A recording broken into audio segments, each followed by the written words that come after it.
They only ever saw me as a wallet. Not a man, not a father, not a brother. Just a wallet with a heartbeat. That ends the night. The words slipped out of my mouth before I even realized I was speaking. I sat alone at the worn oak table in my kitchen. The lottery ticket spread in front of me like a sacred artifact. $22 million. More than I had ever dreamed of, more than I would ever need. For most people, this would be the moment of pure joy, shouting, dancing, calling loved ones to share the miracle. For me, it was the moment of clarity. A quiet, bitter kind of truth that cut deeper than celebration ever could. Before we continue, please subscribe to the channel and let us know where you're listening in the comments. I didn't think about calling Gabriel, my daughter. I didn't imagine Jacob's crooked grin lighting up. I didn't even picture Christopher, my brother, clapping me on the back like he used when we were boys. No, the only image that surfaced was their hands, always reaching, always taking, always expecting. For decades, I had been their safety net, their problem solver, their excuse to be reckless. Every time a bill went unpaid, every time a dream went sour, every time life didn't turn out how they wanted, it was Andrew who fixed it, Andrew who paid, Andrew who sacrificed. And somewhere along the way, Andrew the man had disappeared. Now I sat staring at 22 million reasons to stop playing their game. And I made a choice that surprised even me. They would never know. Not 1 cent would reach their hands. But hiding wasn't enough.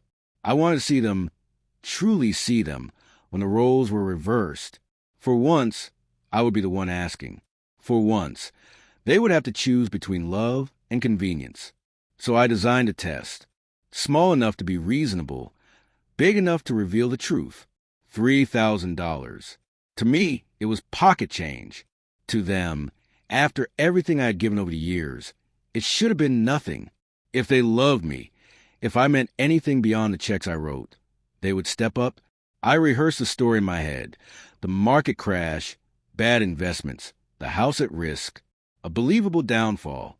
Old Andrew had finally made a mistake, and now he was reaching out for help. I knew exactly how they would respond, or at least I thought I did. But deep down, there was a gnawing fear that their silence would confirm what I'd been too cowardly to admit. I poured myself a glass of whiskey, the same brand I used to share with my late wife on quiet nights. She would have known what to say. She would have cut through my doubts with that sharp wisdom of hers. Test them, she would have whispered. If they love you, they'll show it. If they don't, you already know the truth. The phone sat heavy in my hand. As I scrolled through my contacts, my thumb hovered over Gabriel's name. My daughter, sweet, bright-eyed Gabriel, who used to cling to my leg when thunder scared her. The one I thought would never let go of her old man. But people change. Time changes them. Money changes them most of all. I took a deep breath, press call, and listened to the ring. 1, 2, 3. She picked up. Dad? Hey, everything okay? Her voice carried that familiar mix of concern and distance, like she was already halfway out the door. I swallowed the lump in my throat, the rehearsed words suddenly tasting like ash. Gabriel? Honey, I need to ask you for something. I'm in a bit of trouble. The silence on the other end stretched longer than I expected. Long enough for me to realize this experiment had already begun, and I wasn't sure I was ready for the answer. Andrew makes the first call to Gabriel, but we don't yet hear her response. Trouble? What kind of trouble? Gabriel's tone sharpened, as if bracing herself. I could picture her shifting the phone from one ear to the other, that familiar frown forming.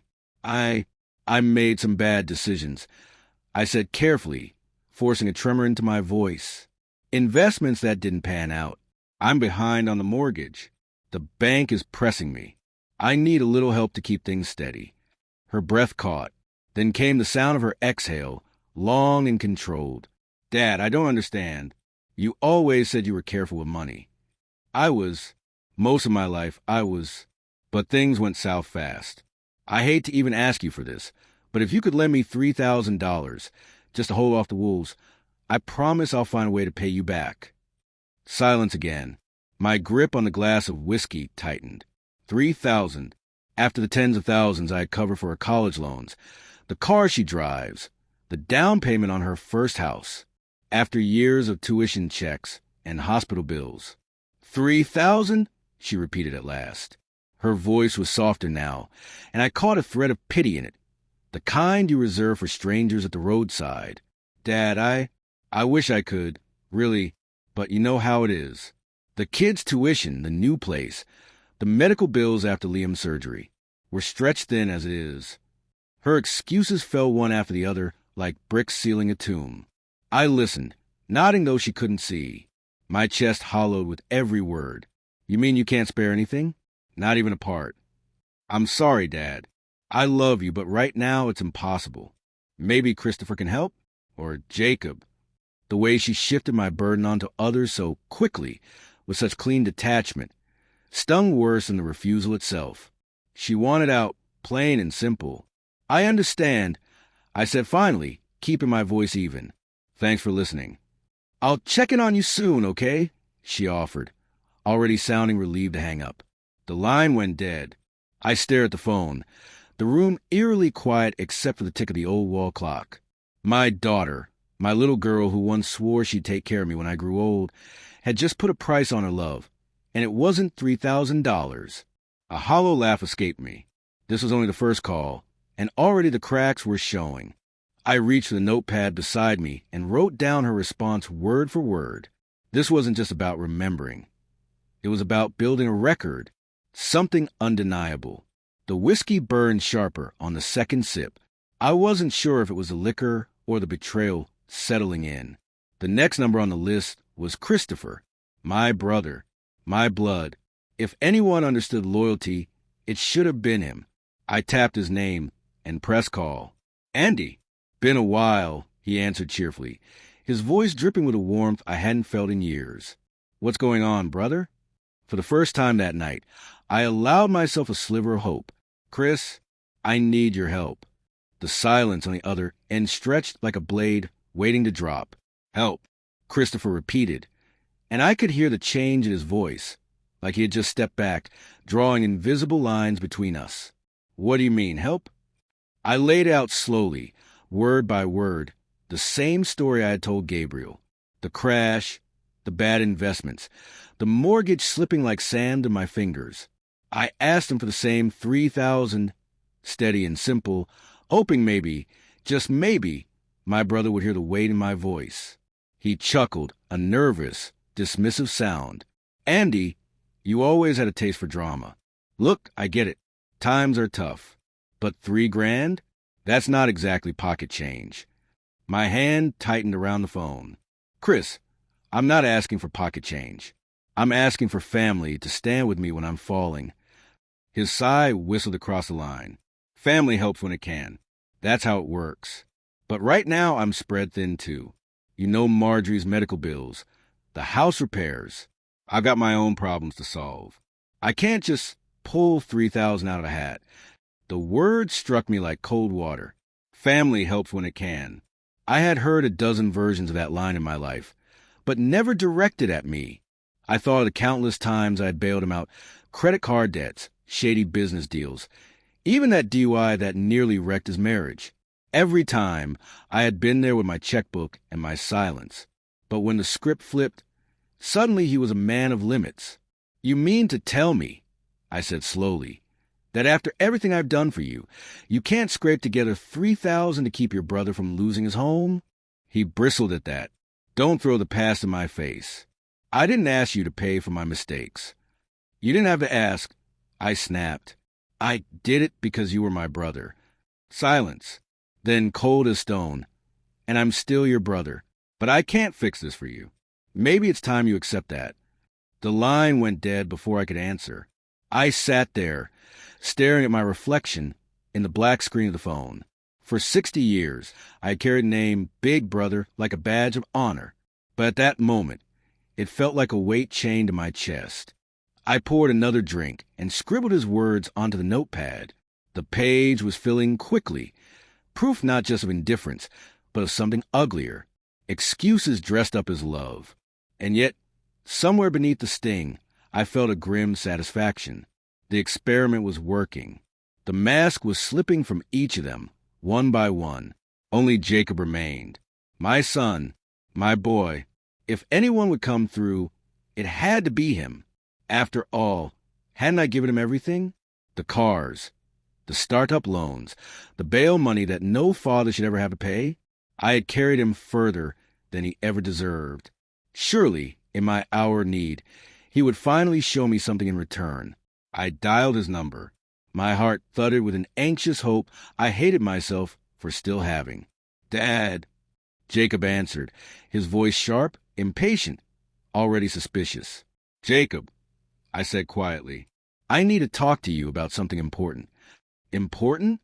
You sound off," Jacob said, suspicion already laced into every syllable. He was always quick to sense weakness, quick to twist it into something sharp. "I've hit some hard times," I admitted, letting my voice sag under the weight of it. "Bad choices, bad luck. The house, your mother's house, it's on the line. I need help." There was a pause, then a bitter laugh. "Are you kidding me, Dad? After everything you preached about smart saving, smart investing, you're telling me you blew it?" "It wasn't reckless." I pushed back. "It was risk that didn't pay off. Everyone makes mistakes." "Not everyone," Jacob snapped. "Some of us think before we throw money into the fire." The words dug into me deeper than I wanted to admit. "I'm asking for $3,000. Just 3. I'll pay you back as soon as I can." 3,000? His tone shifted from anger to incredulity. "Dad, that's not pocket change. You think I've got that lie around after covering rent, bills, and—" I cut him off. "Jacob, I've given you more than 3,000 a dozen times over. The car you drive, paid in full by me. The failed business venture you walked away from, I covered the creditors. You never had to face the consequences."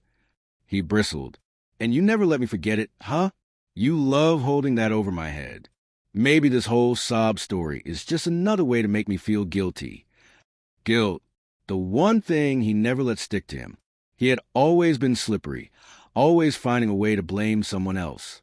And now he was aiming at me.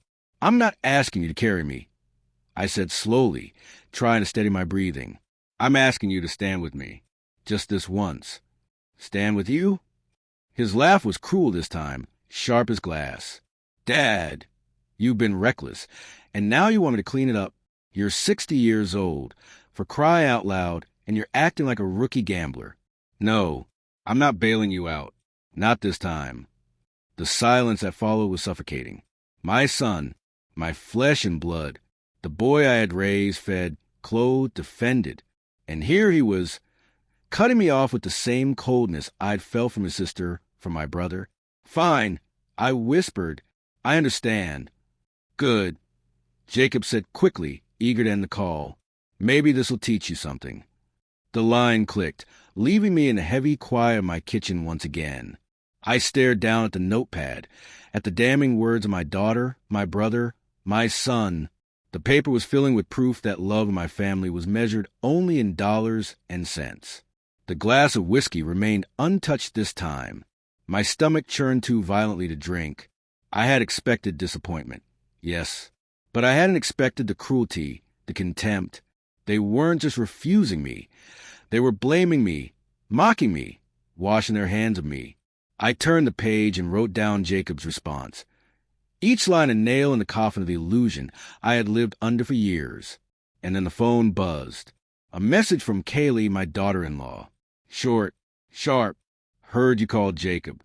Don't drag us into your mess." I stared at the screen, my hands trembling. The experiment was only just beginning, and already the ugliness was spilling out faster than I could keep up. I pressed call. She picked up immediately, her tone laced with venom. "So, Andrew, what's this I hear about you being broke?" Kaylee's voice was sugar-coated poison, every syllable sharpened to a point. "Broke? Really, Andrew? After all that lecturing about responsibility? Guess the mighty finally fall, huh?" I closed my eyes and inhaled slowly. "Kaylee, I don't need your commentary. I need a little help. $3,000. That's all." She laughed, a high, mocking laugh that felt like a slap across the face.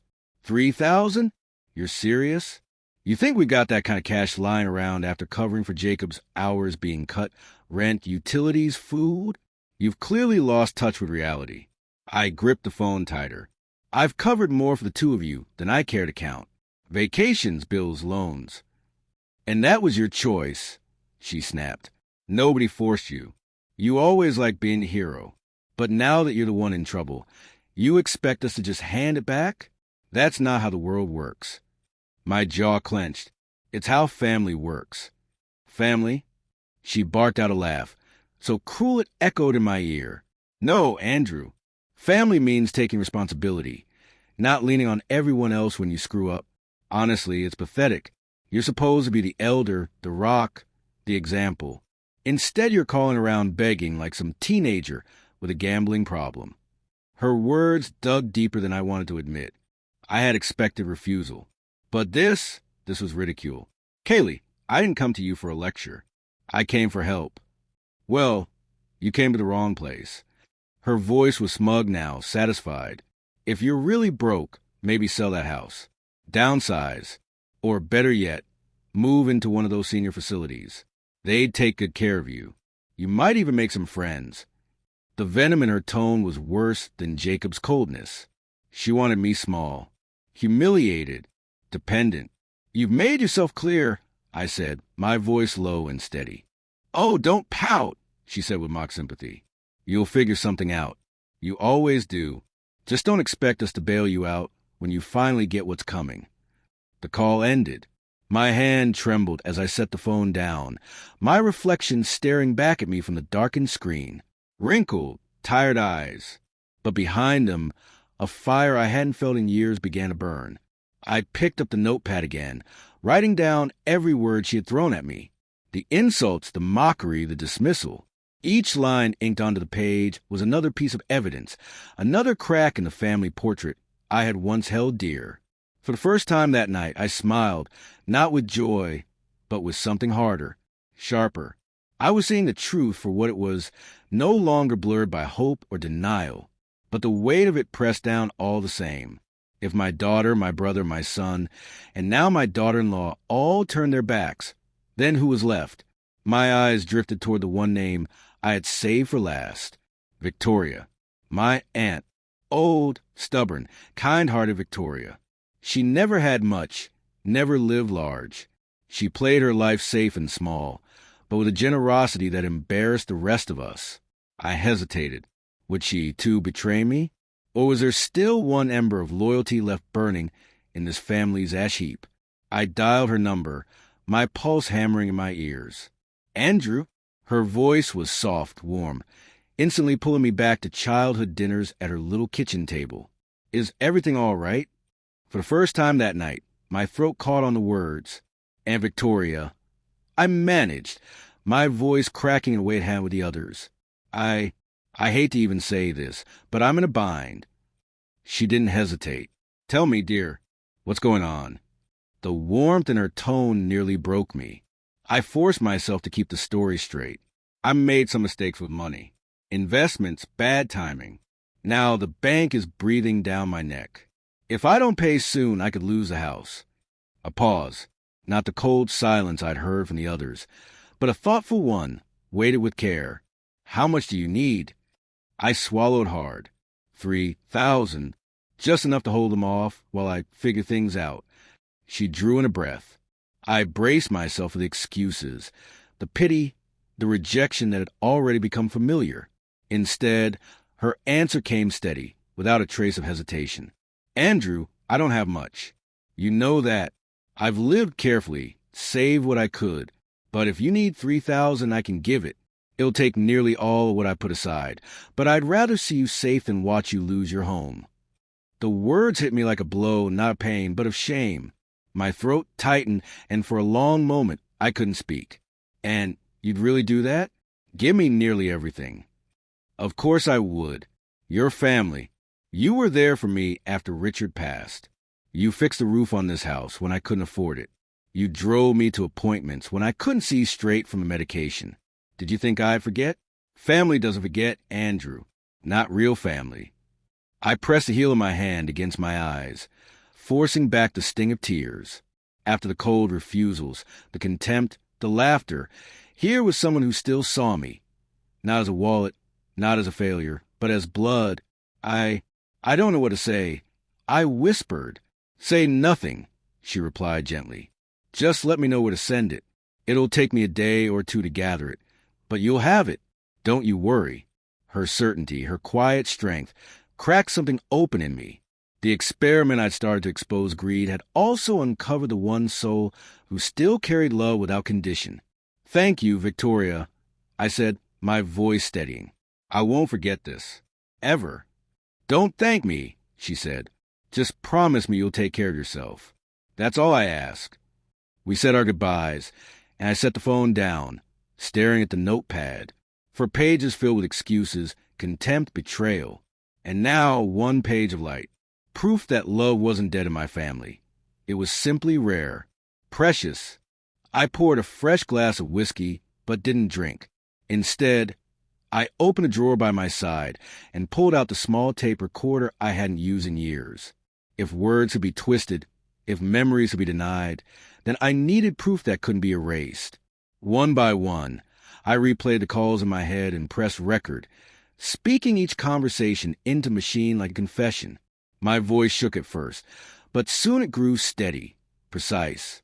Dates, names, exact words. Evidence of who they were when they thought I was weak. By the time I finished, the whiskey glass still sat untouched. My hands no longer trembled. The truth was on tape now, unalterable, and I knew, with a sharpness that sobered me, that this experiment wasn't just about money anymore. It was about judgment. I flipped to a clean page in a notebook and wrote 2 words at the top in block letters. Phase 2. The notebook lay open before me. The words Phase 2 underlined twice, bold and final. For the first time in years, I felt more than disappointment. I felt purpose. My family had shown me who they were. Now I would make sure they saw it too, with their own eyes, in their own words. The tape recorder sat on the table, its red light blinking like a heartbeat. I pressed play, listening to the cruel laughter, the dismissive tones, the excuses dripping like poison. Gabriel's gentle rejection, Christopher's cold dismissal, Jacob's scorn, Kaylee's venom. And finally, Victoria's voice, soft and steady, like a lighthouse against the storm. I leaned back in my chair, whispering into the quiet. They'll hear this. Every single one of them will hear who they are. The next few days, I devoted to gathering more than words. Copies of checks I had written over the years. Receipts from tuition payments, car loans, mortgages I had quietly covered. I opened old folders, bank statements, files I had kept buried. Piece by piece, I built the case like a prosecutor preparing for trial. And then came the proposals. Like vultures circling, my relatives began to offer their so-called solutions. Gabriel sent me a long message about how downsizing could be healthy. Sell the house, move into something smaller. She even included a link to a retirement condo brochure, as if I should be grateful for her efficiency. Christopher called with a tone of practiced sympathy. Listen, Andy, I've been thinking. Maybe the best thing is to let the bank take the house. Start fresh somewhere smaller. Less stress for you. I can help with the moving. Maybe find you a room near Marjorie's cousin.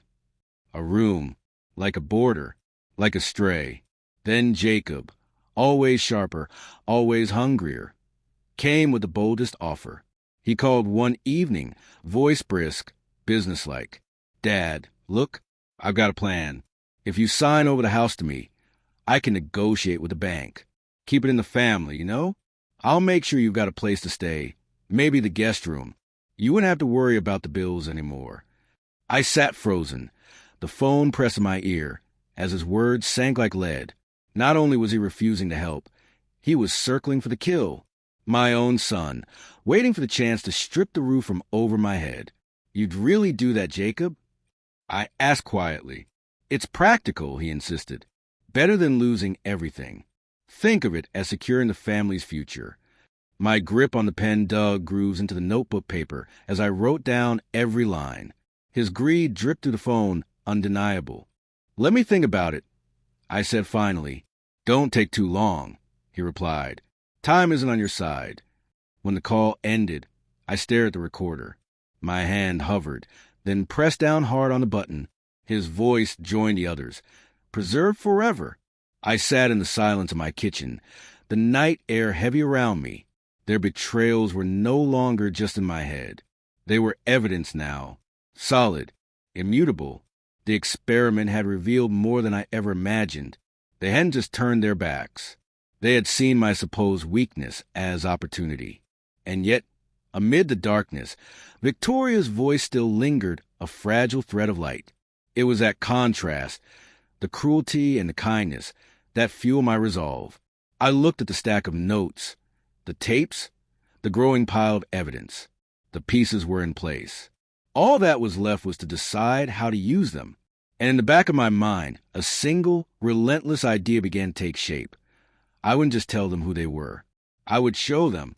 The decision settled in my bones like iron. I wouldn't hide their words in a drawer. I would make them face themselves. I began small.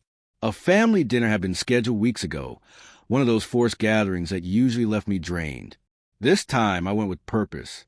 I wore the same old jacket, patched at the elbow, let my shoes stay scuffed. If they thought I looked broken, all the better. We gathered around Gabriel's table, the smell of roast chicken filling the air. Laughter floated between them at first, light and careless, until I cleared my throat. I want to thank you all for coming. I know times are busy, but I need to share something with you. The room quieted. All eyes turned to me, though none with warmth. I've been struggling, I said, letting the tremor return to my voice. And I reached out to each of you for help. $3,000. Just enough to hold back the tide. Gabriel shifted uncomfortably. Jacob avoided my gaze. Christopher picked at his bread roll. Kaylee smirked. I reached into my coat pocket and placed the tape recorder on the table. Its small red light blinked like a warning. What's that? Jacob asked sharply. Proof, I said simply. And then I pressed play. Their voices filled the dining room. Gabriel's pity-laced refusal. Christopher's cold lecture about family helping when it can. Jacob's mocking accusation of recklessness. Kaylee's venom.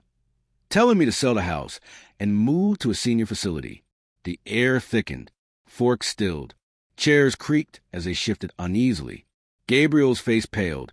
Her husband's jaw tightened. Kaylee broke first, her voice sharp. You had no right to record us. No right. I leaned forward, my eyes cutting across them. No right to remember how my own blood treated me when I asked for a fraction of what I've given you. No right to hold a mirror to the truth. Christopher muttered, This isn't fair, Andy. Not fair. I snapped louder now. Do you want fairness? Where was fairness when I emptied my accounts to keep your roof from collapsing? Chris, where was fairness when I paid your debts, Jacob? When I covered your medical bills, Gabriel? Fairness was buried under your silence and your laughter. The table went still. No one met my eyes. I clicked the recorder off, the silence after their own words heavier than anything I could add. This, I said, my voice low, steady, dangerous, is only the beginning. I see you now, all of you, and I will not forget. I stood, leaving my untouched plate on the table. Behind me, the silence fractured into whispers, into protests. Kaylee's shrill voice rose, but I didn't turn back. The first public crack had been struck. They could no longer pretend, not to me, not each other. As I walked out into the cold night air, the stadium lights from the nearby baseball field caught my eye. The cheers of a game in progress drifted across the street. I paused, watching the players under the floodlights, the crack of the bat echoing like thunder. I had coached that field once, years ago, teaching boys to swing with patience and precision. Wait for your pitch, I used to tell them. And when it comes, don't hesitate. The memory lit a fire in me. This wasn't just about exposing them. It was about waiting for the perfect pitch, the moment to swing, clean and final. And I promised myself, when that pitch came, I wouldn't miss. The fallout from that dinner didn't take long to surface. Gabriel called me the next morning, her voice tight, trembling with both shame and anger. Dad, what you did last night was cruel. You embarrassed us in our own home. You blindsided everyone. Cruel? I repeated, my tone flat. Cruel was the silence when I asked for help. Cruel was listening to my own children laugh at me. I didn't embarrass you, Gabriel. You embarrassed yourself. She had no reply, only a shaky exhale before she hung up. By noon, Christopher left a voicemail dripping with wounded pride. Andy, you've gone too far.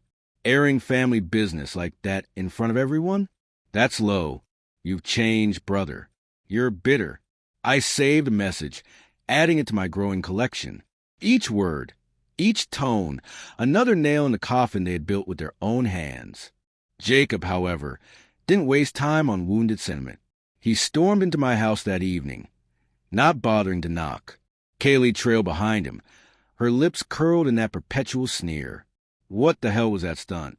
Jacob barked, his voice echoing off the walls. Do you know how humiliating that was for me? For us. I sat calmly at the table, the recorder resting in front of me like a loaded weapon. Humiliating? Jacob, all I did was let your own words speak for themselves. He slammed his fist against the table, rattling the recorder. You're playing games, Dad. You think you can shame us into handing you money? Is that it? Kaylee snorted. Pathetic, a desperate old man clinging to his pride.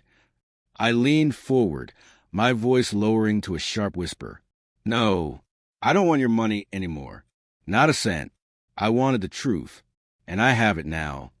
They both fell silent, just for a moment, unsettled by the calm in my tone. Then Jacob leaned closer, his eyes narrowing.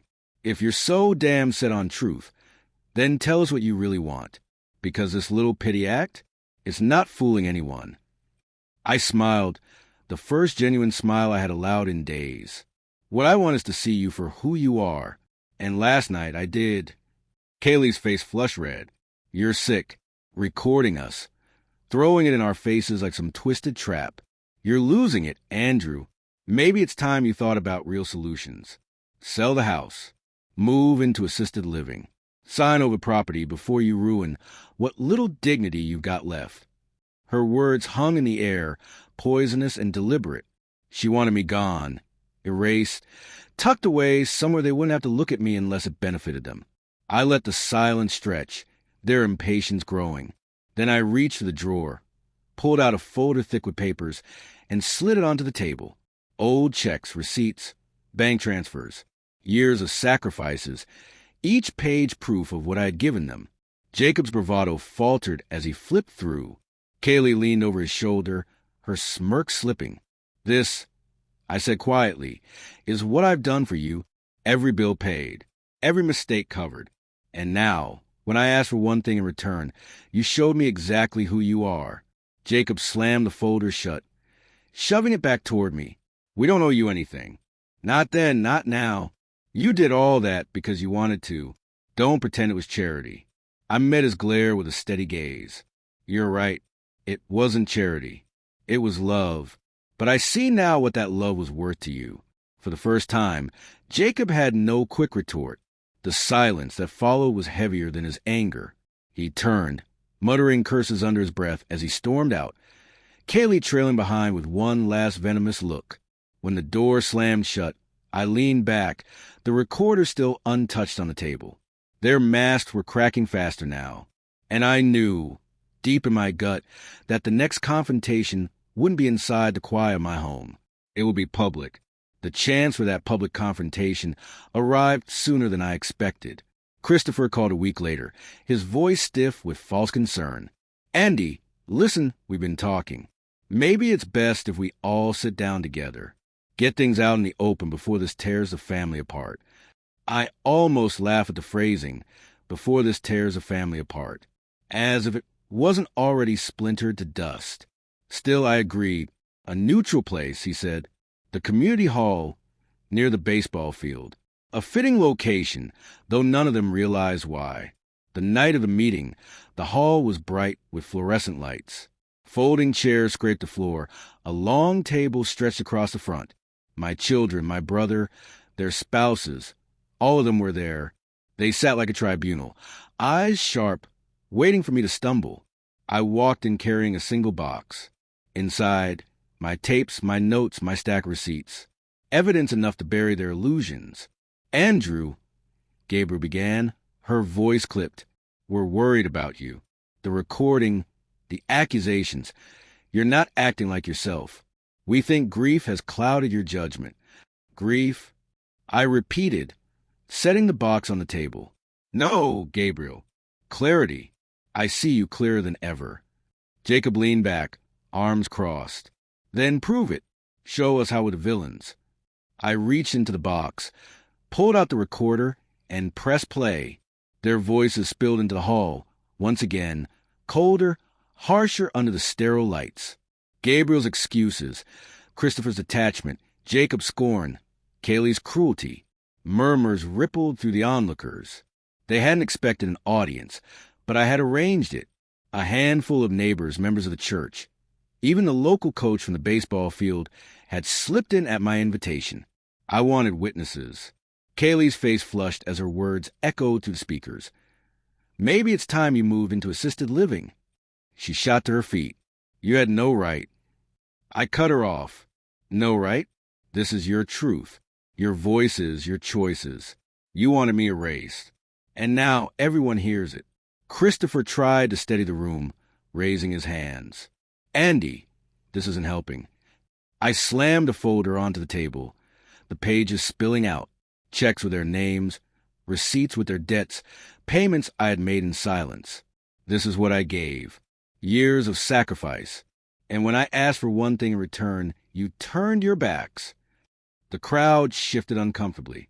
Some avoided looking at my family. Others stared openly, judgment plain on their faces. Jacob shot up, his temper boiling. This is a circus. You're making us look like monsters. I met his rage with calm steel. I didn't make you look like anything. You did that all on your own. The silence that followed was thick, broken only by the distant hum of the lights above. My family sat exposed, their masks stripped away in front of neighbors, friends, community.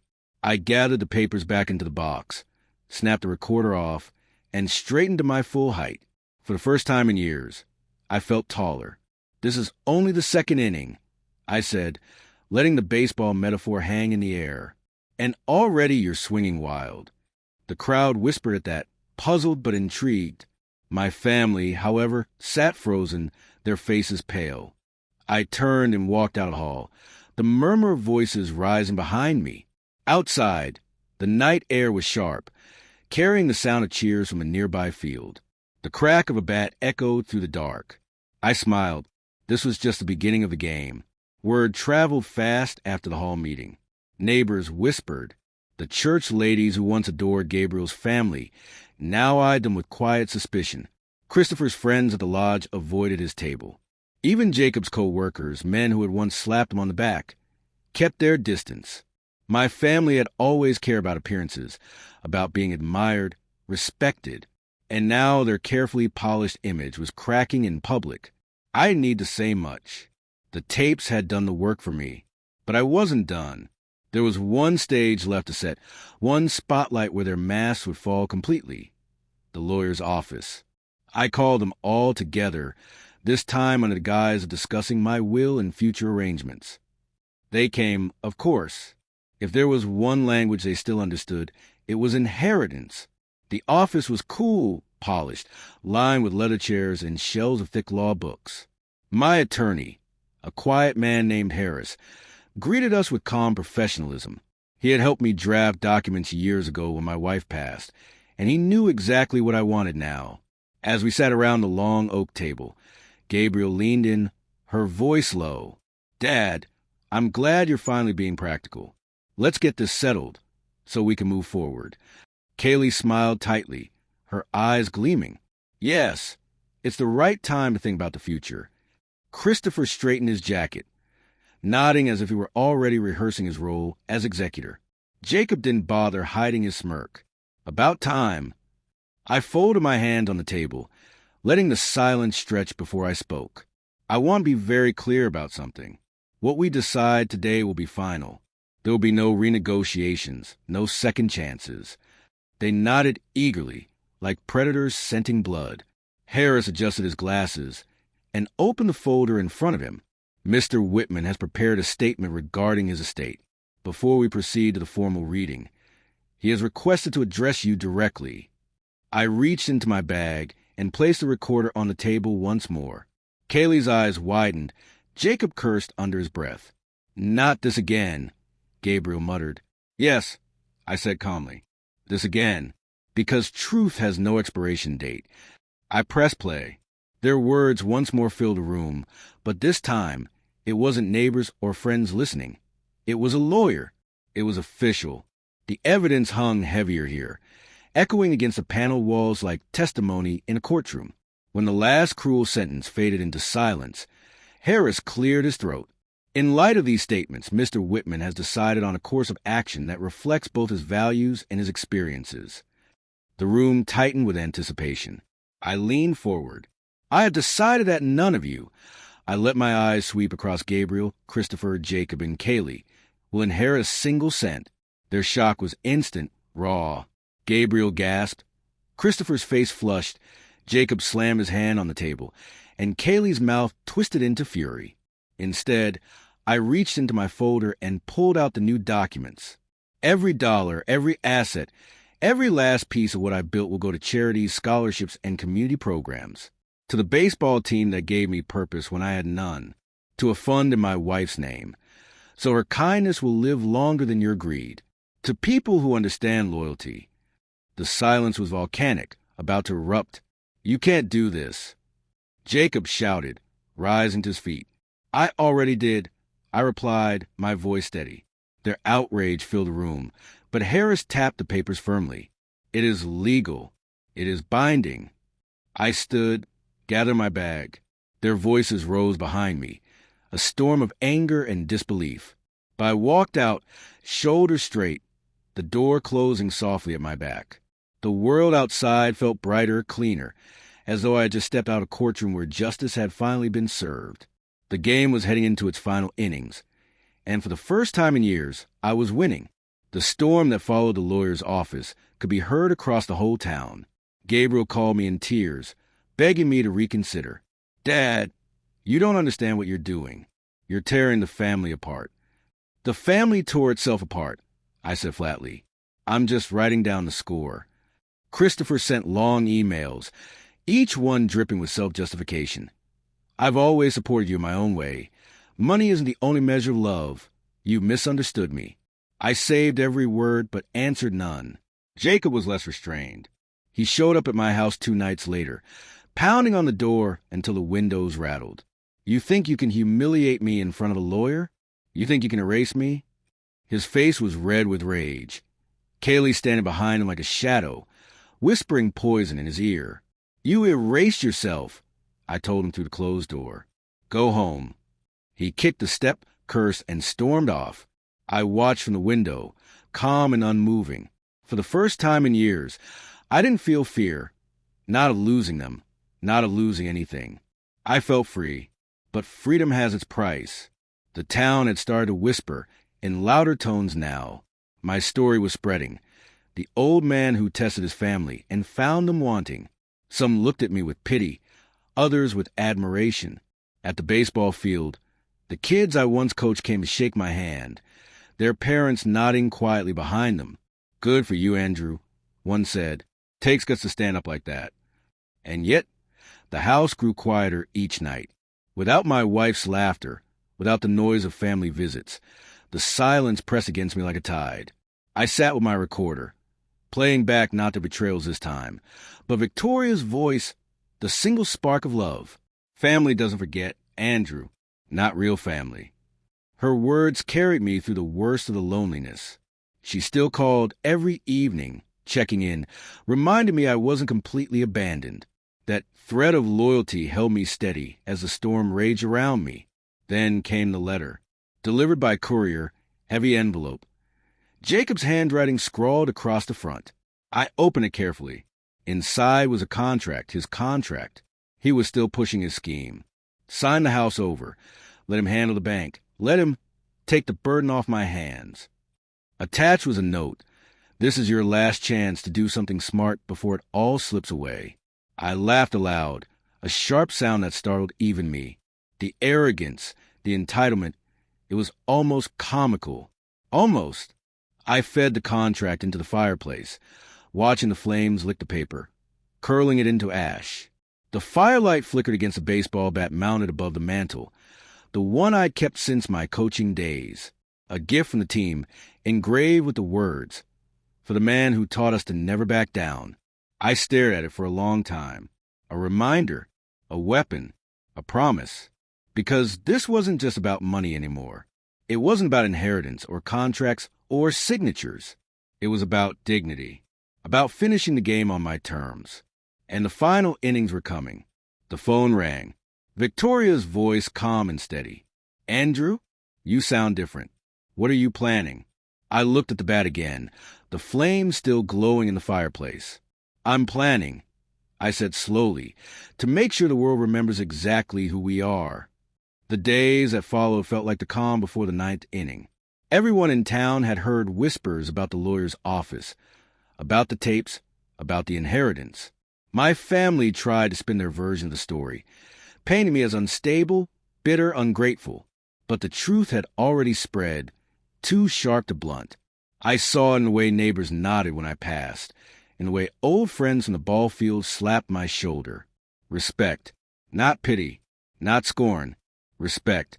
Something my own blood had forgotten how to give. Meanwhile, Jacob grew more desperate. He cornered Gabriel into hosting another family meeting, this time under the pretense of reconciliation. Against my better judgment, I went, not because I believed in reconciliation, but because I knew another spotlight was waiting. Gabriel's living room was neat, polished, candles lit to soften the atmosphere. The entire family sat in a circle, Christopher trying for calm, Gabriel nervously fidgeting, Kaylee with her arms crossed like a queen ready to deliver judgment. Jacob, of course, was center stage, pacing as though he were giving a presentation. "Dad," he began, using a tone that was meant to sound reasonable but came off like a sales pitch. "We've all said things we didn't mean. Tensions ran high, but we can still fix this. We're family. We should be united." "United," I repeated quietly. "United in taking, never in giving." Jacob ignored the jab. He gestured to the coffee table, where another stack of papers sat neatly arranged. "This is the best option. If you sign over the property, we can manage things, protect the assets. You won't have to worry anymore." Kaylee chimed in sweetly. "It's for your own good, Andrew. We don't want you carrying all this stress at your age." Their words dripped with false care, but their eyes betrayed the hunger. They weren't here to save me. They were circling the carcass, fighting over scraps before the body was cold. I let the silence build, then leaned forward. "You want my house, my money, my legacy, and you dress it up as protection. Do you think I can't see through it?" Christopher raised his hands. "Andy, calm down. We're trying to help." "No," I said firmly, my voice carrying over them. "You're trying to bury me alive." I stood, pulling the recorder from my pocket once more. The red light blinked to life, and their faces shifted instantly. Anger, fear, shame. "You brought that here?" Gabriel whispered, horrified. "Yes," I answered, "because truth doesn't change with location. You've shown me who you are in private. Now you'll show yourselves in public." I turned the device outward, pressing play so their words filled the room, not just the first rejections, but the second round, their proposals, their manipulations, their insistence that I give up my home. The sound of Kaylee suggesting a retirement facility drew gasps from the neighbors I had invited to sit quietly in the back. Yes, I had arranged that. Witnesses once again. Jacob's face went scarlet. "You bastard," he hissed. "You set us up." "No," I said calmly. "You set yourselves up. I just gave you the rope." The room descended into chaos. Gabriel sobbed, Christopher shouted, Kaylee spewed venom, and Jacob tried to snatch the recorder from my hand. I pulled it back, steady as stone. "This game," I said, my voice rising above their noise, "is almost over. And when it ends, you'll understand what it means to lose everything." The neighbors slipped out, whispers on their lips. My family sat stunned, exposed once more, their reputations bleeding out in real time. I walked toward the door, each step measured. Behind me, Jacob's voice roared, shaking with fury. You'll regret this, old man. I stopped, hand on the doorframe, and looked back at him with a cold smile. No, Jacob. For the first time in my life, I won't.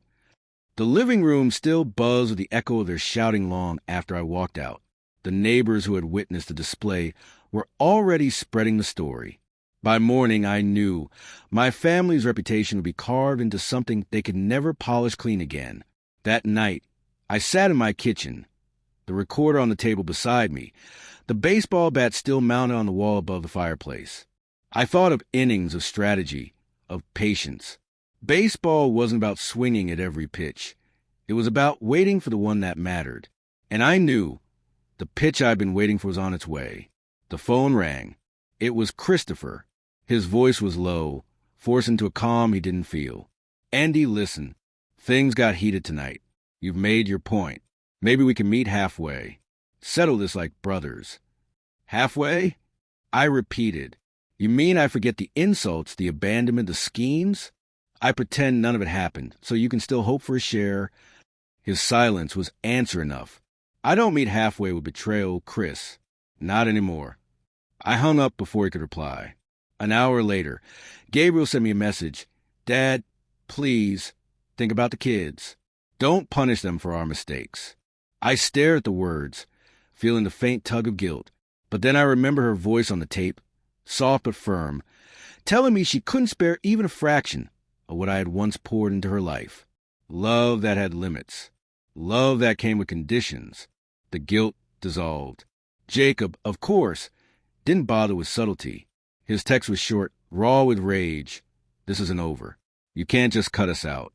We'll find a way. I looked at his words and felt nothing but a grim certainty. He was right. It wasn't over. But not in the way he thought. The next day, I visited the baseball field. The boys I once coached ran drills under the sun, their laughter carrying through the crisp air.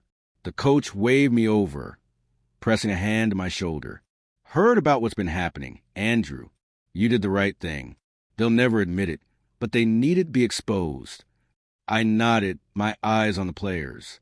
Young, hopeful, untainted by greed. That was where my legacy belonged, not in the hands of those who saw me only as a wallet. When I got home, a letter was waiting at my door.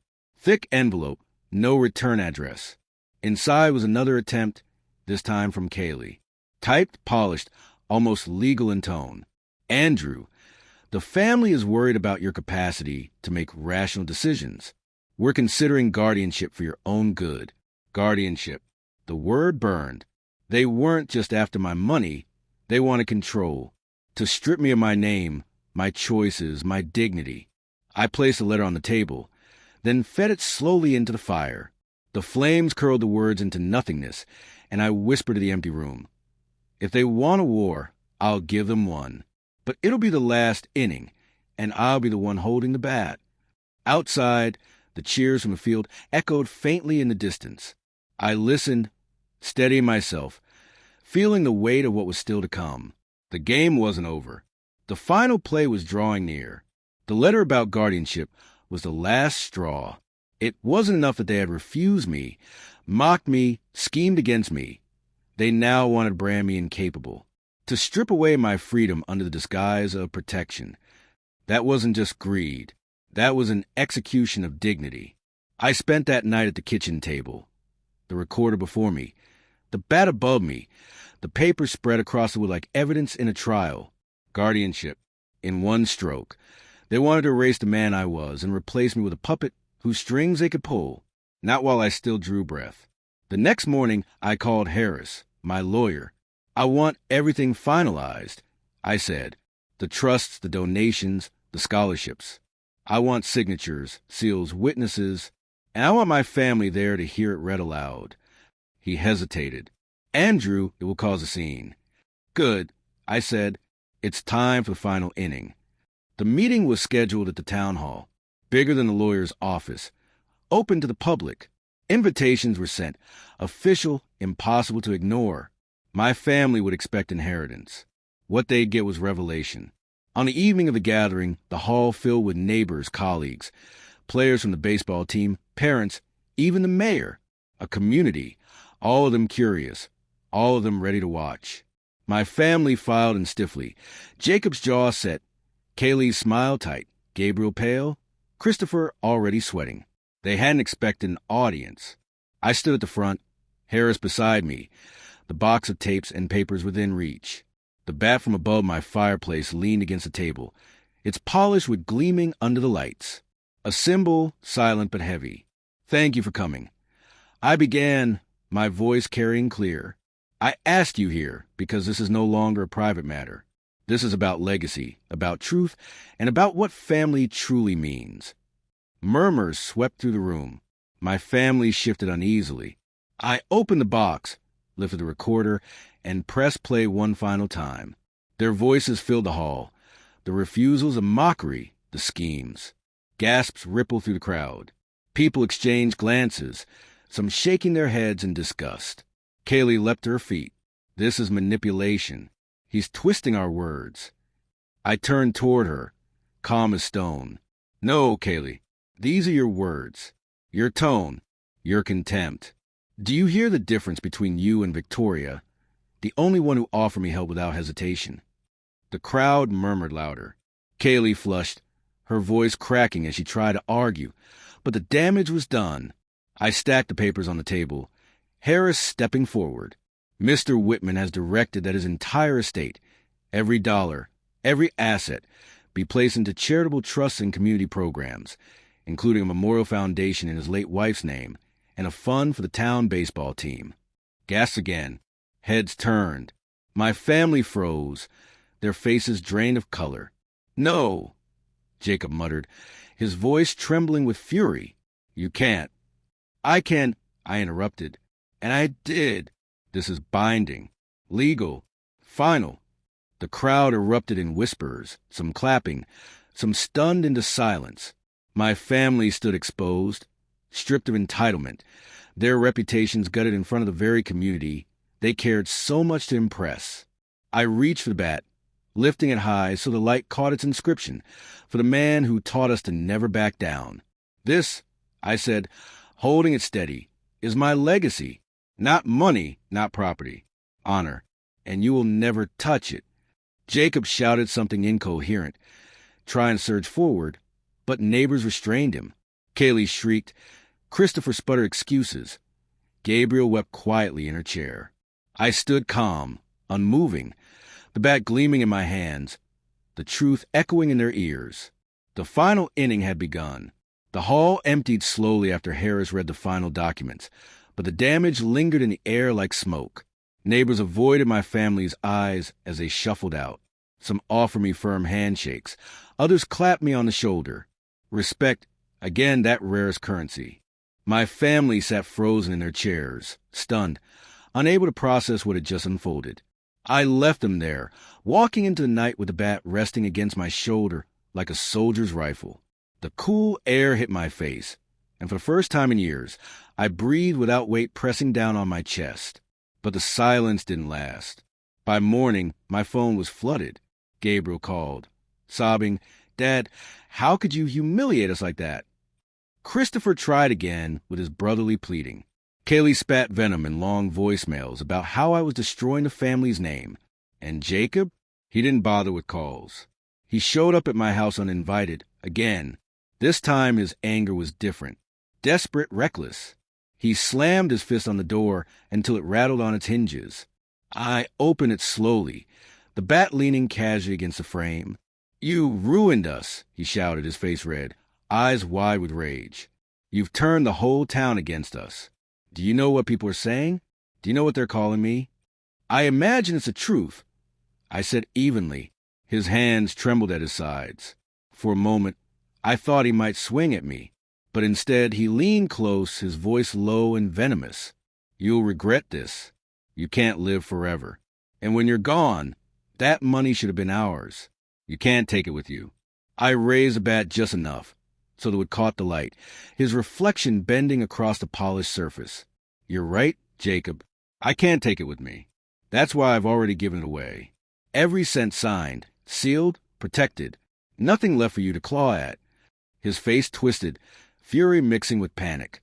He wanted to threaten me, but the words wouldn't come. He turned sharply, storming off into the night, Kaylee waiting in the car with her arms crossed. I watched them drive away, the red taillights vanishing into the dark. For the first time, I saw fear in my son. Not fear me as his father, but fear me as the man he could no longer control. Inside, I set the bat back on its mount and poured myself a glass of whiskey. The recorder sat on the table, the last tape still inside. I played it softly, not for proof, not for evidence, just to remind myself of the truth I had finally faced. Their voices filled the room again, selfish, dismissive, cruel. Then at the end, Victoria's gentle promise. Family doesn't forget Andrew, not real family. The sound steadied me. I thought of her, of the boys on the baseball field, of the scholarships that would carry young kids through school. That was the future now. Not the bitter faces of my blood, but the bright ones of strangers who might yet learn loyalty. Still, I knew Jacob wasn't finished. His pride was too wounded, his greed too raw. The game wasn't quite over. There was one last pitch, one final swing waiting in the shadows. I set the empty glass down, looked at the bat above the mantel, and whispered to the silence, "I'll be ready." The town gathered on a warm Saturday evening at the baseball field. It wasn't for a game this time. It was for the dedication of the new community fund and the memorial foundation in my wife's name. The bleachers were full. Neighbors, old friends, players I once coached, and families whose kids would now have scholarships paid for by the fortune I had guarded so carefully. The mayor shook my hand. Photographers waited, and in the center of it all stood the polished plaque that bore my wife's name. And then, like I knew they would, my family arrived. Jacob in a suit too sharp for the occasion, Kaylee clutching his arm, Christopher with his forced smile, Gabriel trailing behind with her children in tow. They weren't here to honor the memory of my wife. They were here for the spotlight. They still believed they could twist this moment back in their favor. The microphone was handed to me. I looked out over the crowd, at the bright lights, at the field where I had once taught boys to swing with patience and strength. I took a breath and began. Most of you know me. You've seen me on this field, coaching boys who learn to wait for the right pitch. Life is no different. You wait, you endure, and when the time comes, you swing. I paused, scanning the crowd, letting my eyes fall on Jacob and Kaylee, then on Christopher, then Gabriel. I once believed family was bound by love, but I learned family can also be bound by greed. I tested my own. I asked for $3,000, a fraction of what I had given them all my life. And what I received in return was silence, excuses, mockery, except for one soul who remembered what loyalty means. I gestured to the front row, where Victoria sat, small but unshaken. The crowd applauded, and she lowered her head, tears brimming. And so, I continued, this legacy, this fortune, this gift, it does not go to those who turn their backs. It goes to this town, to the children who will play on this field, to the students who will carry my wife's name into the future, to the ones who still understand loyalty, love, and honor. Gasps rippled through the stands as Harris, my lawyer, stepped up and held the signed documents high. Legal, final, irrevocable. Jacob bolted to his feet, his voice breaking with desperation. He's lying. He's confused, manipulated. This isn't right. Kaylee shouted over him. We're his family. This money belongs to us. The crowd's reaction was immediate. Boos, jeers, shaking heads.